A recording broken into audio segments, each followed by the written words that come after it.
gonna throw this water around you. You tell me if it's cold. No!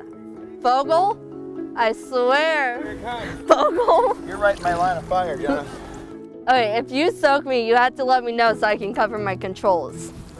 I'm not gonna soak it. Well, I'm just saying, if you ever do. Belton track coach Jeff Fogel and freshman Jenna Rowton just met this year, but it didn't take long for them to act like old friends. We do get along well. She keeps me in line when I need it, which is often, and I'm able to give her a hard time. We just like giving each other trouble. I heard he was fun, I talked to him, and so we just connect on certain levels, and I can tell it's gonna be a friendship forever. Hit it. Ready? Yeah. No sudden movements, no sudden turns.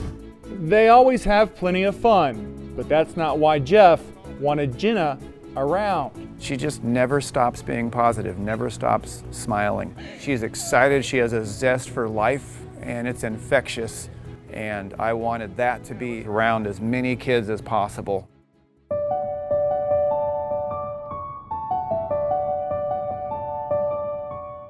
They told me they didn't think she would even make it, and that having her could take my life and hers. They offered to abort the pregnancy, and I couldn't do it. It was my baby. She was already part of me. I had to bring her home. I remember waking up and they told me she was in the NICU and that I could go and see her. And I went in, and that was the first time I saw her, and she was just a ball. Her legs were crisscrossed from sitting on my pelvic bones. Her arms were locked. She didn't move. She had several broken ribs and a broken arm from not having any protection in the womb. And then I took her to the doctors once, and this was the only time we ever visited this doctor. And she referred to Jenna as an empty plastic bag. And it broke me, and I'm like, no, that's not right. And it kind of changed my whole demeanor. And I thought about, this is how people are going to perceive her. And they're going to see this child that can't do anything. And I know better. I knew better. I knew that wasn't the case, so I pushed.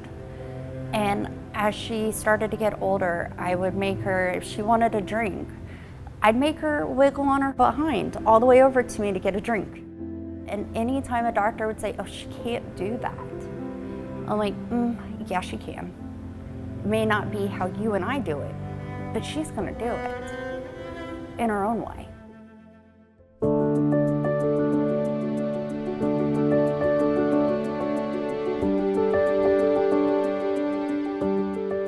Learning with drawing with my mouth, I think it really came naturally because I've been writing with my mouth since preschool, pre-K. She wanted to color with Big Sis.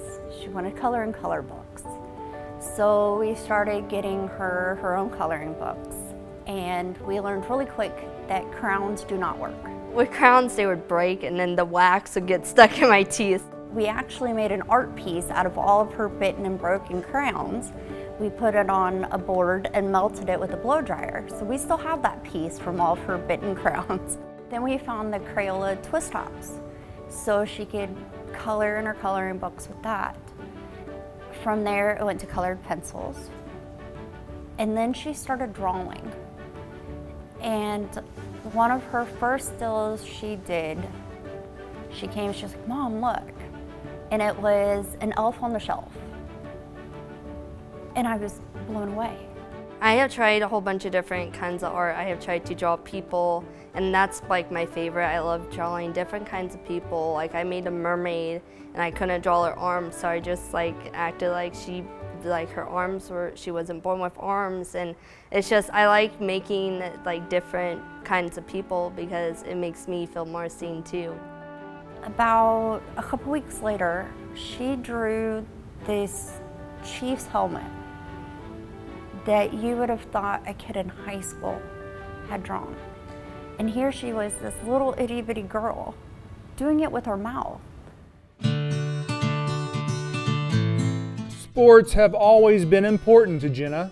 I was born in a Chiefs family. Football I can go on hours talking about. And participating in any way she can is in her blood.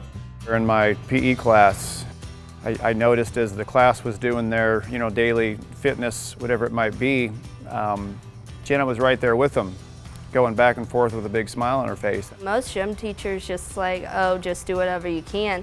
But he tries to involve me in games, and I really enjoy that. And I mentioned, we could use some help in track. Would you ever want to do any coaching or be part of that? An opportunity to get a varsity letter, and she said yes. I was nervous at first because I didn't know what I could help with, and I like being helpful. Slowly, I started watching pole vaulting, and that's what really got me interested in track. That one was 10. She's been able to catch takeoffs, catch mids, working on different coaching things, whether it's, hey, you gotta drive your knee more, you gotta get up on your toe more. That was 6, by the way.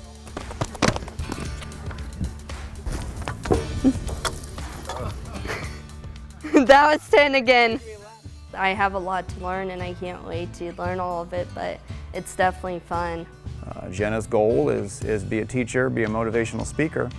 And I think there's that little voice where maybe she's looking into potentially the coaching part of it. Because I know when I'm around her, it just gives me an extra gear, an extra go. And I think we need more of that. Along with teaching, Jenna hopes to make the world more accessible for people in wheelchairs. But changing lives and shifting attitudes is something she already does every day. It helps me. I don't dare complain about anything around her, because to me that would be silly. Watching what she's accomplishing, I couldn't be more grateful. I wouldn't change a thing. I'm so proud of where she is, where she's going. I know she's gonna make a massive difference in this world. Every morning I get up, and I always, when people ask me, have a good day, I always say I will instead of I will try.